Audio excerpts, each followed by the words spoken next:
El laboratorio de José Manuel López Nicolás.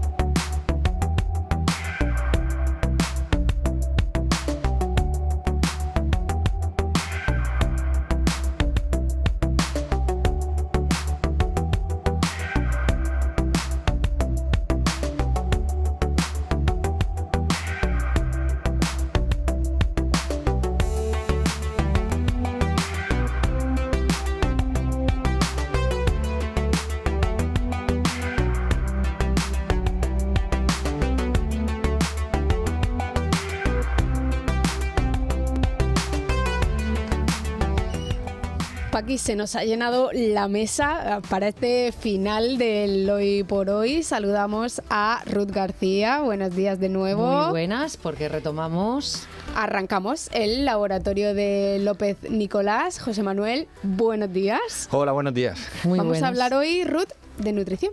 Pues sí, vamos a analizar una de las noticias más comentadas en nutrición, que es la nueva pirámide alimentaria que ha presentado Estados Unidos por el gobierno de Trump. Podría ser una nueva ocurrencia porque de nuevo ha generado mucha polémica, como todo lo que sale de Estados Unidos en el último año. Y antes de entrar en ella, vamos a situarnos en contexto. Dicen que pirámide nutricional española, que muchos conocemos, pues tiene raíces históricas muy, muy curiosas. ¿No es así, José Manuel? Pues sí, así es. Curiosamente, la base de la pirámide española procede exactamente de la época de la posguerra, tras la guerra civil. ¿Y qué ocurrió entonces durante los años 40, durante los años 50? Pues que España atravesaba una escasez de alimentos fuerte, atravesaba también una época de situaciones de muy mala nutrición y las recomendaciones oficiales estaban más centradas en cubrir las necesidades energéticas que tenían los ciudadanos que en realidad en promover hábitos saludables como los conocemos hoy. ¿Y eso qué implicaba para la alimentación de la época? Pues pensad que si íbamos cubriendo esos objetivos, pues se priorizaban alimentos que fuesen muy abundantes, muy baratos. Estábamos en la época de la posguerra, el pan, los cereales, las patatas, las legumbres, algo de aceite.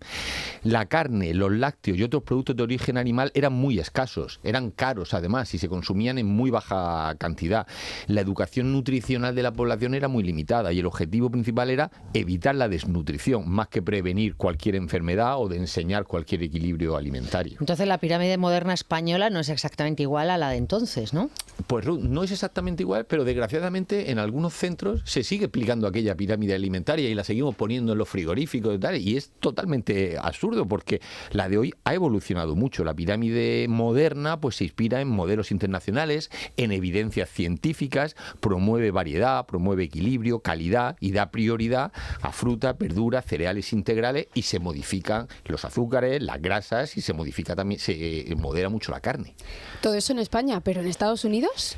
Pues pensad que la primera pirámide nutricional americana nació en 1991. El Departamento de Agricultura de Estados Unidos, que allí es una entidad muy potente, pues publicó un modelo que luego muchos países pues lo han ido adaptando según las necesidades de cada país. Esa pirámide marcó durante épocas la forma en la que hoy en día entendemos lo que es la alimentación saludable.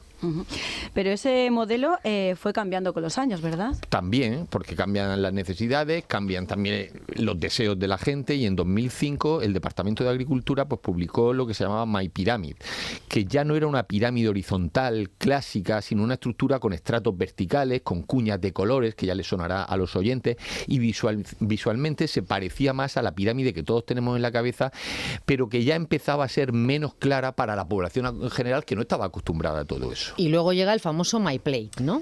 MyPlate llegó en 2010. Se abandonó entonces la pirámide, tal como la conocemos, y se lanzó una iniciativa, MyPlate, que era un plato dividido en distintas secciones.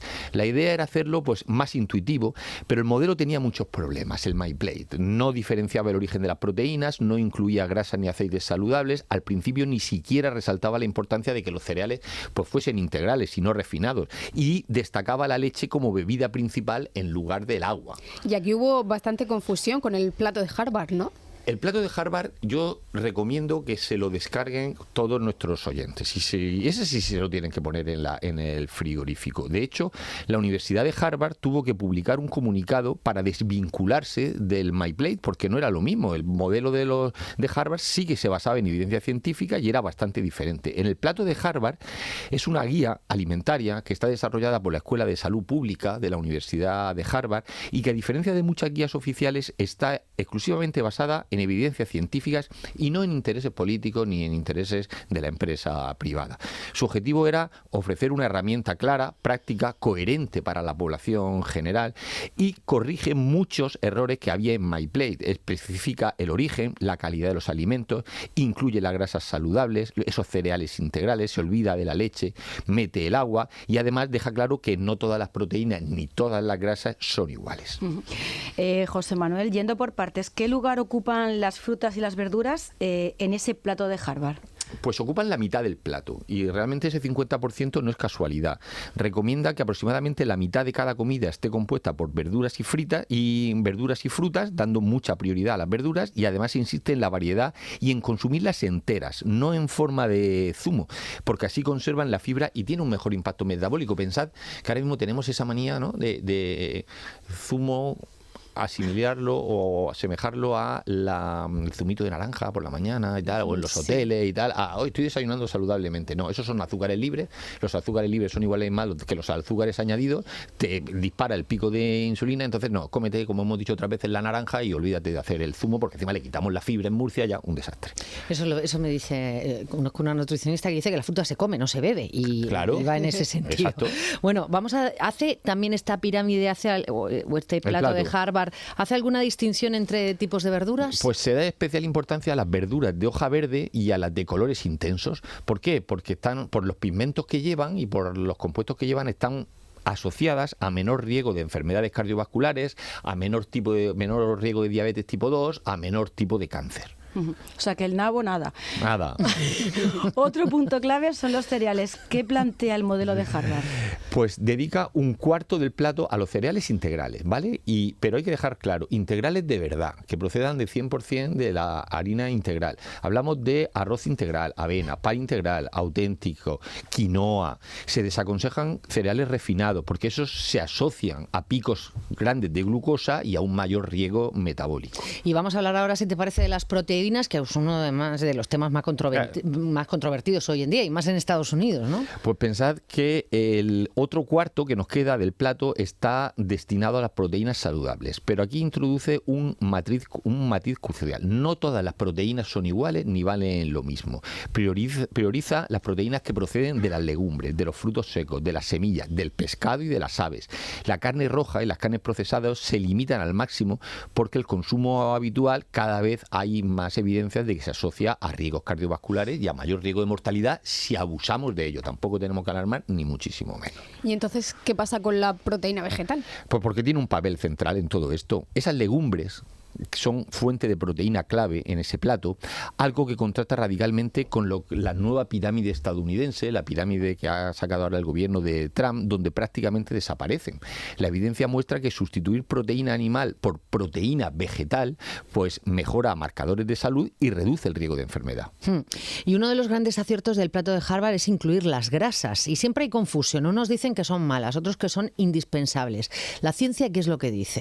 Pues que más allá de decir si son buenas, si son malas, hay que dejar claro que son esenciales para la salud, pero hay que darle mucha relevancia al tipo y a la cantidad de grasa que estamos tomando, porque no todas son iguales. Organismos como la Organización Mundial de la Salud, la OMS, como la EFSA, que es la Autoridad Europea de Seguridad Alimentaria, se recomiendan que entre el 20 y el 30-35% de la energía diaria, según también la actividad de cada persona, proceda de las grasas, priorizando siempre las grasas insaturadas y limitando muchísimo las grasas saturadas y las grasas trans, que son las realmente peligrosas. Para la población general, ¿qué fuentes son las más saludables? Pues si estamos hablando de grasas insaturadas, pues la encontramos en aceites vegetales, como puede ser el aceite de oliva, pero ojo, también aceite de colza, el de girasol con alto contenido en ácido oleico, los frutos secos y las semillas, las almendras, los nueces, el lino, la chía, el aguacate, las aceitunas, porque todas estas grasas ayudan a reducir el colesterol LDL, el malo, por decirlo de alguna forma,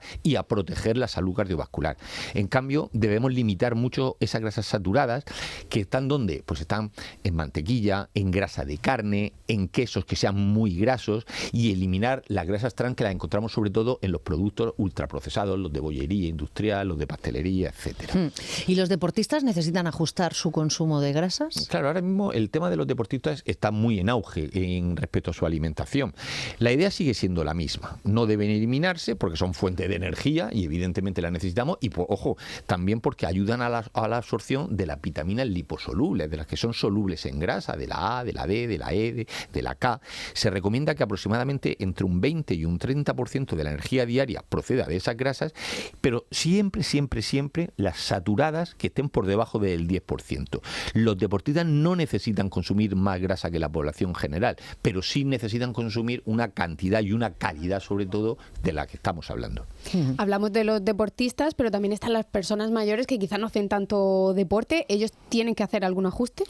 En ancianos, las grasas insaturadas son especialmente útiles. ¿Por qué? Porque ayuda a, lo que hemos dicho, a facilitar otros micronutrientes y a la salud cardiovascular. Además, pensad que muchas veces pierden el apetito. Pues si hay pérdida de apetito, los alimentos grasos de buena calidad pueden aportar energía concentrada sin necesidad de grandes volúmenes. Las personas mayores muchas veces empiezan a perder las ganas de comer, pues toma grasa de calidad porque está muy concentrado el nutriente y te va a venir bien.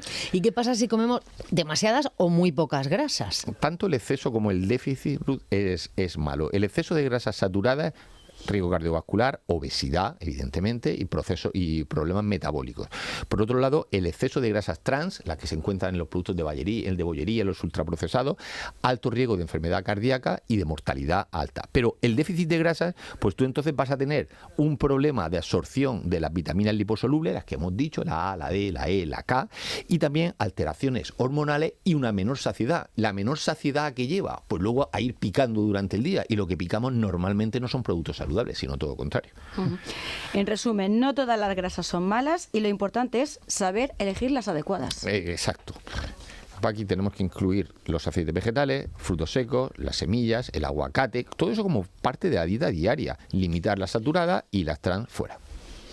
¿Y qué hay de la bebida? El mensaje es muy claro, el agua como bebida principal. Evidentemente también el café, del que hemos hablado otras veces, porque tiene propiedades saludables, y propiedades saludables reconocidas por la Agencia Europea, no que haya estudios sueltos, hay metaanálisis. El té, evidentemente todo sin edulcorar. La leche no es obligatoria ni central, y ahora hablaremos de ella con la guía de Trump, y los zumos, por lo que hemos dicho, hay que limitarlos por la cantidad de azúcar libre que llevan. Bueno, pues ya nos hemos puesto en situación con este contexto histórico, hablando de la pirámide, sí, cuando se inició aquí en España, cómo también fue esa primera pirámide o plato de Harvard en Estados Unidos, y ahora llegamos a esa nueva pirámide que ha presentado el gobierno de Trump. Sí. ¿Qué te parece a ti este nuevo modelo? Es decir, en resumen, porque estoy leyendo muchos artículos que también lo destrozan a la nueva pirámide de Trump, nueva que no es tan nueva como vamos a ver en algunas cosas. Tiene cosas buenas y tiene cosas muy malas, ¿de acuerdo?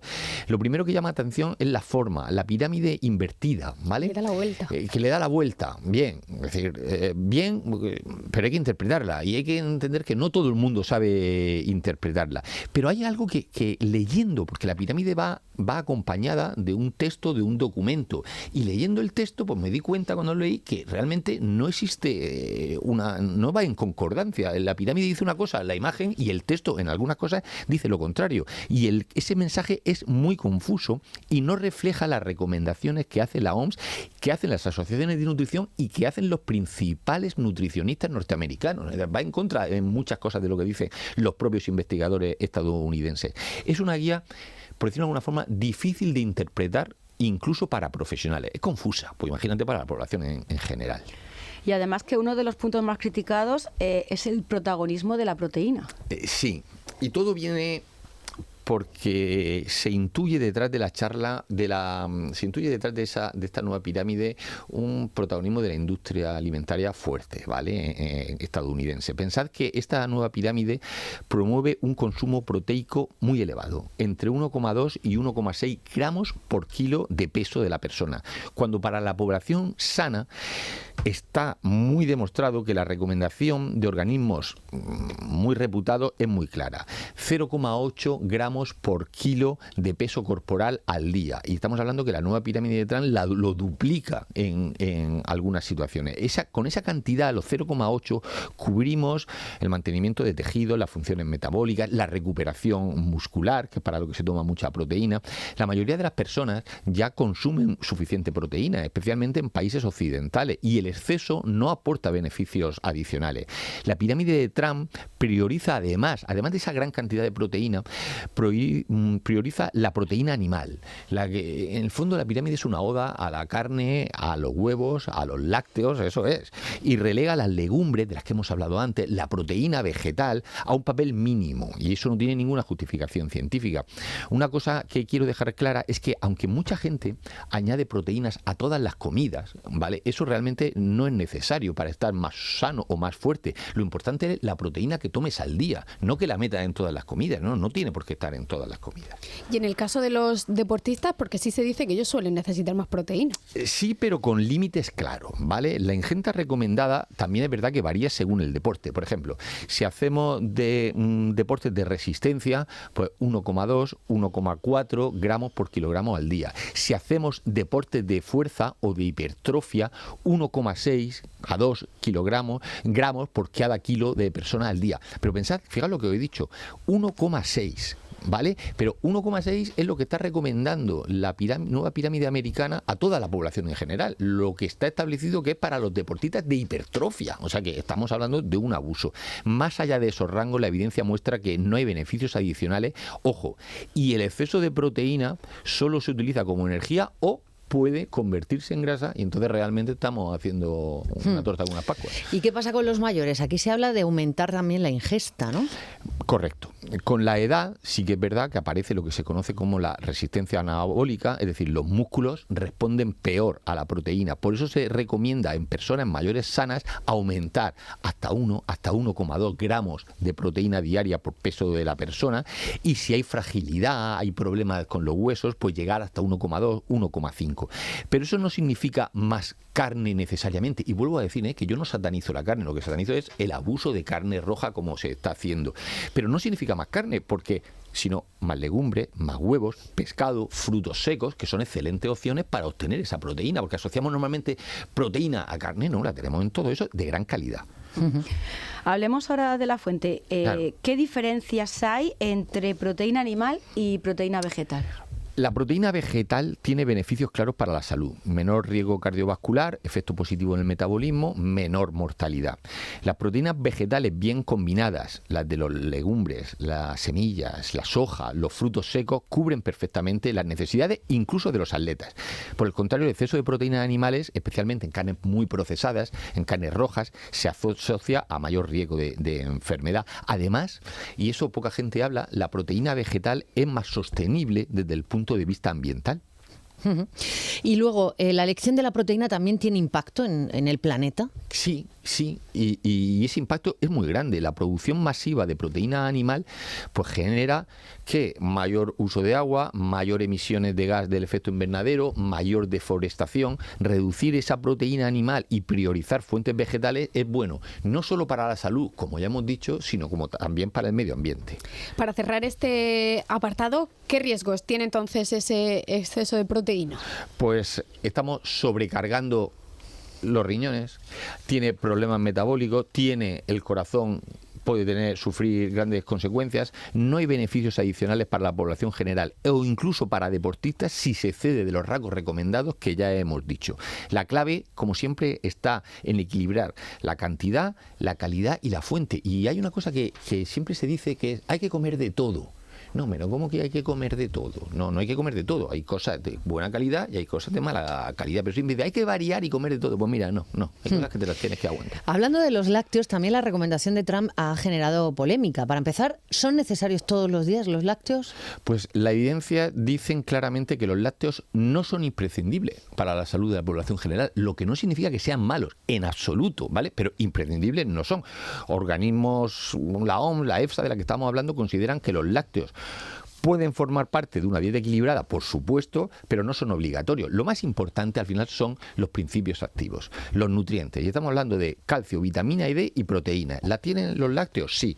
¿Pueden obtenerse de otras fuentes? Sí. ¿De dónde? Por ejemplo, de las hojas, de las verduras de hoja verde, de las semillas, de los frutos secos. Entonces no hay que pegarse esa paliza que se ha pegado en la pirámide con los lácteos dando el follón. No, a lo mejor es que hay algo detrás que te está presionando para impulsar los lácteos. Como todo lo que sale de Trump, la verdad.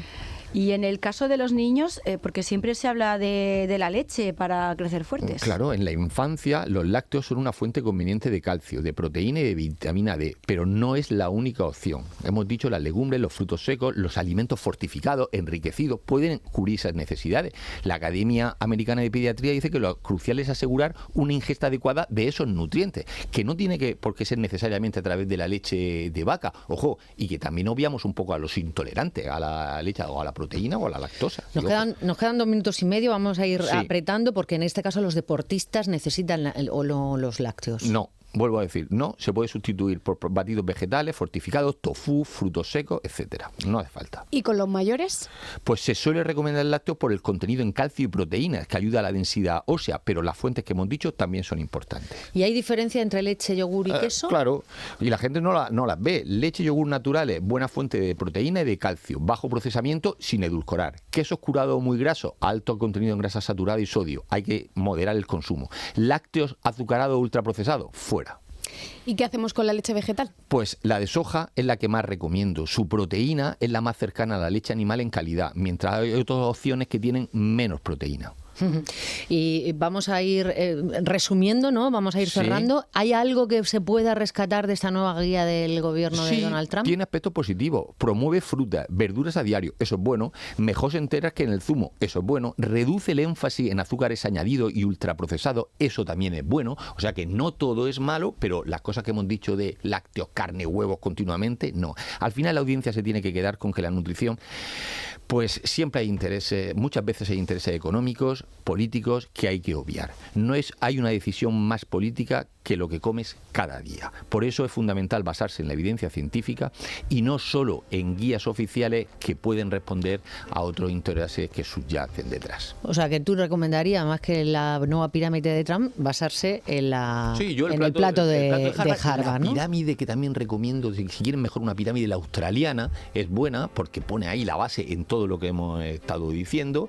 No hay que decir todo es negativo en la nueva pirámide de Trump, no, hemos dicho al final los efectos positivos, pero hay cositas que no están, y sobre todo la proteína y la carne roja. Y la española actualizarla un poquito. Y actualizarla un poquito, y sobre todo en la educación nutricional, sobre todo a los más pequeños, quien le imparta, que vaya actualizando determinadas cosas. Pues muchas gracias, chicos. Eso es, José Manuel, hasta el martes que viene. Aquí estaremos si todo va bien. Pero... Venga, hasta luego. Ruth, te escuchamos ahora. Venga, hasta ahora. Hasta ahora. Adiós.